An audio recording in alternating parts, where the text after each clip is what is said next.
Welcome to Seller Sessions. I am your host today, Sharon Evan, and in today's podcast, I am running solo again. And last week I was sick, so I missed our big 800 show. So I want to first of all say congratulations to Danny McMillan on 800 shows, even though now it's like 807, I think, or 805. Anyway, I don't know what one this is, but I wanted to congratulate Danny, and I wanted to also congratulate Isabella and I, because we obviously contributed to those 800 shows. I think that we're both very, very thankful and grateful for the opportunity to be a part of this podcast. And I also know that we add an extra flavor to it. So both thank you to Danny and thank you also to Isabella. And thank you to you guys for listening to us so that we have a reason to continue making this content. So I wasn't on the 800th show because I'm still recovering. I hope I don't cough too much on today's podcast. Still recovering from being sick. Both my son and I were sick. It's not COVID, thank God, but we just normal viral stuff. Getting back to ourselves. And today's show, I'm going to be giving you guys 6 different ways that you can, or 6 different tips on how you can look for products to help you to expand your brand. These are really just actionable tips. It's going to be a quick podcast today. Even though every time I say that, it's always like an hour long, today really is going to be a quick podcast because it's literally 6 tips and we're out of here. So 6 actionable tips. If you are watching this live, then you can see that I have a worksheet here. If you're just listening to this, you don't have to watch this live. You can just listen. So we're going to get straight into it. So the reason that I decided to make this specific podcast today is because I realized that a lot of people maybe started selling on Amazon as started to sell a product, and maybe back in the days brand building wasn't really something that many preached, even though I've preached it from day one, and I consider myself a brand builder, not necessarily specifically an Amazon seller, but I definitely think that the future is brand building, right? And I speak a lot and I preach a lot about my very unique ways of finding products, but then I get often asked the question, well, what if I already sell a product and I want to expand the brand from there? How do I then find other products to sell? And it's not that difficult if you know your buyer avatar really well. So I have another show that I've done on Seller Sessions in the past about buyer avatars and how to really get to know who it is that you're selling your products to. I even shared a worksheet from that as well. So you can go and find that in the search of the podcast. Just go and find that. And then that worksheet for the buyer avatar and going through and understand who your buyer avatar is with today's information that I'm going to give you as well. If you use both of those together, it shouldn't be that difficult for you to find products. Now, I'm not talking about numbers here. I'm specifically talking about how to find other ideas for the type of brand, so for the type of buyer avatar that you're selling to, and the type of products that are on brand. So meaning on brand, meaning that they fit your vision for your brand, and the products fit the type of buyer avatars you're trying to sell to, etc. Right? So together with that worksheet and this, it should use the 2 tools together, and it should allow you to find products to how to expand your brand. So we're just going to get straight into it. So the very first thing that I would recommend that you do after you have understood who your buyer avatar is and you go through the buyer avatar worksheet, the very first thing that you need to do, in my opinion, is to understand where your buyers hang out. So wherever your buyers are hanging out, those are the places where you need to be. You want to join their communities. You want to become basically one of them, so that you can get to know their problems and then their solutions that they have for one another. And you want to look at the type of products that they use, the type of products they have in the background of the images that they put up, the videos that they put up. So for example, this could be joining Facebook groups, looking at Instagram hashtags of your competitors, looking at YouTube videos from influencers within your niche. So I've spoken quite a bit of how I use like Facebook groups to find other products, and also how to get to know my avatar as well, how to launch products through Facebook groups. But obviously this is one of the most perfect places to find other products to sell to the type of buyer avatar that you're already selling to. So wherever they hang out, that's where you want to hang out. And what you're looking for is problems that they have. Okay. And then when I say what kind of solutions they find for one another, is, let's just say if someone's saying, hey, I saw this recently in a Facebook group around, like, I can't remember exactly what kind of Facebook group it was. I think it was around like Kmart in Australia or New Zealand. I get a lot of ideas for products through there. And a woman asked, I'm looking for a gift for my kid's teacher. And then there were something like, I don't know, 200 and something comments, and heaps of people were putting in examples of the different products that they had bought, or the different things that they have made or bought for their kids' teachers. And I was like, wow, if anyone like is selling a giftable brand or has a product or products around different types of gifts, like all these different ideas, you can take them both for teachers and to other things as well. So for example, there was like this pot plant, and it had something written on it, something along the lines of teachers plant a seed that grows forever. I don't know, something like that. And I was like, hey, you can take that for anything. Like, it can be for teachers, for moms, whatever it may be. And I was getting all these ideas from people themselves, right? So this woman had a problem. What should I be getting for my kid's teacher? And then all these people were putting in their solutions to that. So wherever your people hang out, that's where you want to be. The types of influencers for wherever your buyer avatars hang out, they will be making videos on TikTok, YouTube, whatever it may be. What other products are they using? So if we take this into a totally different niche, like let's just say some type of craft, right?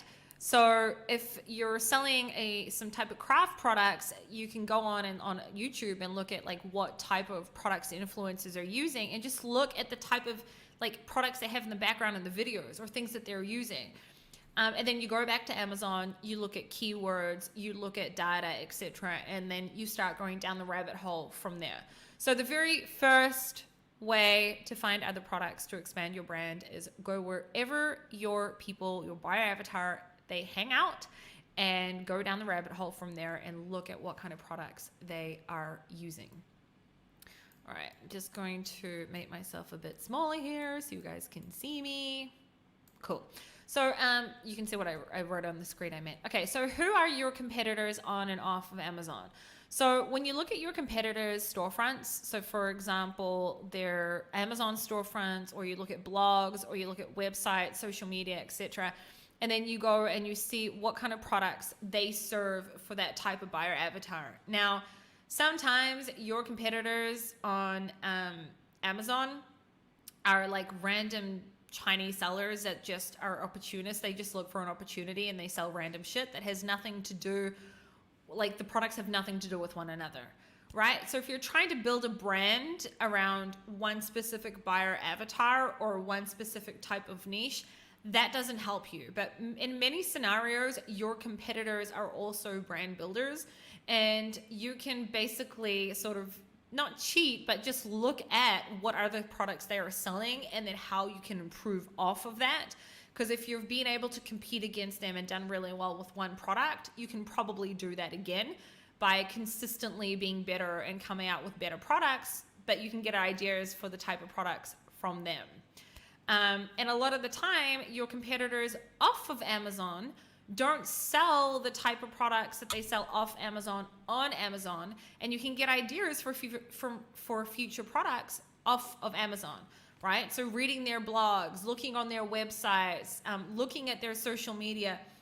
Sometimes brands will say, coming soon, and they'll have a product that they're now working on, and they may not sell on Amazon, and you can be like, hey, this is perfect for Amazon. I know there's keywords around there, etc., and you can bring that into Amazon. So we had the first thing, knowing where your buyer avatars hang out, right? And then the second way is knowing where your competitors are, or what kind of products your competitors have, and getting ideas, obviously, from your competitors. The third way to find products to expand your brand is obviously, probably should have been the first way, is to look at the frequently bought with. So on Amazon specifically, you can look at frequently bought with, or you can use Helium 10's frequently bought with tool as well if you have Helium 10, and look at different products that are frequently bought with your product. And obviously that is a perfect way to also find other products to expand your brand, as long as it's on brand. Okay, so if you sell, let's just say, a journal and it's frequently bought with a pen, it doesn't mean that you should sell a pen on its own, but maybe you could create bundles where you sell that journal with a pen, right? So it's not that the frequently bought with necessarily means that that is the perfect product to add, but it could be the perfect product to add as a bundle, for example. But the frequently bought with can tell you so much also and give you ideas on how to expand your brand as well. So that was number 3. Number 4, search term reports. So obviously using your search term reports will help you to find other ASINs or other products or keywords that sometimes those keywords are a keyword for a different type of product that is similar to yours, or complementary products to your product, right? So different ASINs that are complementary products to your products.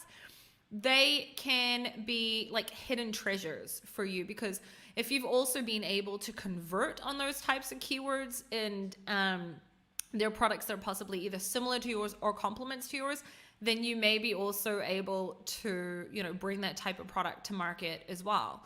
There are so many hidden treasures in search term reports. I can tell you that I bought out products, this is legitimately something that I've done. I've found that so one of my cosmetics brands, I found that there were other parts of the body that people were typing and then ended up buying our products.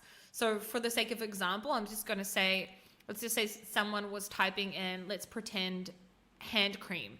And let's say that I was selling a face cream. So I was realizing that, well, a lot of people are buying this product through face cream, but wait a minute, let's look at hand cream, for example. Stupid example, because it's a super saturated example, but you get what I mean, right? So you can open up your mind to different but yet similar products that still cater to the same buyer avatar and maybe on brand. So I'm trying to think of it a better example. Let's just say if you are selling the types of products that are Montessori products. Okay, let's just say it's a very specific type of Montessori products. And then you see that you're also getting sales from a different type of toy product. And you may go in and look at that different type of toy product and you can be like, well, wait a minute, I could make this in wood and then create it for the Montessori niche or whatever it may be. It's all about being able to see that opportunity and then also being able to understand, to be creative and making that type of product for your buyer avatar or making it on brand. I hope I'm making sense. I feel like I spoke really fast there. Number 5, accessories to your current products. So are there any other products that your buyers need or that can help them to use your product? So if you think of Apple as an example, right? They sell cell phones, right? But they also sell accessories to those cell phones. So chargers, iPods, etc. They sell those things separately. And it's just a really, really simple way to expand your brand and to increase your average sales and to solve problems for your customers and to dominate the search term page and the frequently bought with. There's a lot that you can do with that. Now, this isn't going to make sense to every single product, but sometimes you will find that in order to use your product, a buyer will need to buy another product and it's still on brand. And that could be definitely an example for a product that you could think about bringing out or creating bundles of as well. So that is something to think about as well. And then the 6th way to find products that will help you to expand your brand is to obviously look at other products that your suppliers are offering. So, this is probably one of the easiest ways. Many times when you sell a certain type of product, let's just say you sell a certain type of pillow, okay? There are maybe many other different products that your supplier has in their catalog that you could just change the design of and make it for your specific brand. So sometimes your next product ideas are super easy to find as they're already in your current supplier's product catalog, and all you need to do is search or ask them what they're working on and then tweak that product to fit it to your needs and or brand by making changes to the design. I just thought of another way very quickly that I didn't actually include here. So you've got a bonus number 7 on how to find products to help you expand your brand. And it's also by looking at the types of sponsored products that are coming up on your product page as well. So sometimes there will be complementary products to your product that come up on your listing, or products that are very similar to your products, but they're not exactly what you sell on your listing as well. And they can be great ideas as well. And if you're on mobile also, your competitors' posts, okay, because if you don't know what Amazon posts are, I've done a show on it in the past as well, you can look that up. The different posts that they have as well on your own product page can also be a great way to find other products as well.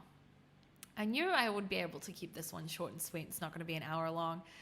That was that. So there were 6 to 7 different ways that you can find products to help you to expand your brand.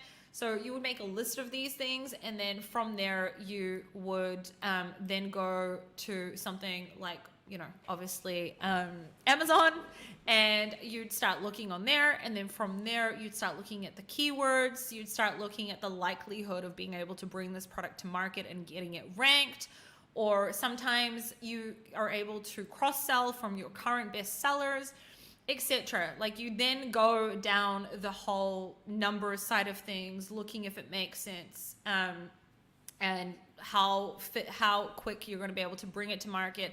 Does it involve a lot of manufacturing? Like that is the next stage. But before you get to that stage, you first need to find ideas. And I've seen so many people tell me in the past, but I don't know what other product I should be selling. And I'm like, just search, like start doing exactly what I spoke about here, and you'll be able to find those other products to help you to expand the brand. Now we say brand, but really what I mean is like product catalog, right? The type of products that you're selling to a specific buyer avatar, because brand is not just products, right? Branding's a lot. It's outside of Amazon as well. There's so much that goes into branding, and that's like a totally different show. But my point is, like, this is how you find other products to bring into your catalog. They're out there and you just need to find them, and sometimes you create them as well. I hope today's podcast is able to help you to expand your brand. And that was that. So I will see you all next week.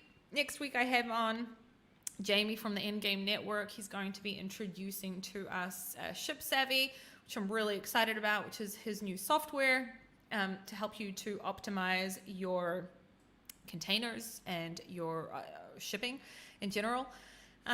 Such an important subject, one that I've spoken about many times in this podcast. So I'm so happy someone made a software for it, and excited to have that on. So Jamie will be on next week.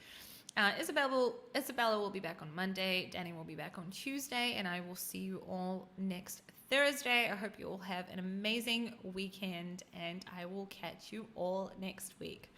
Bye, everyone.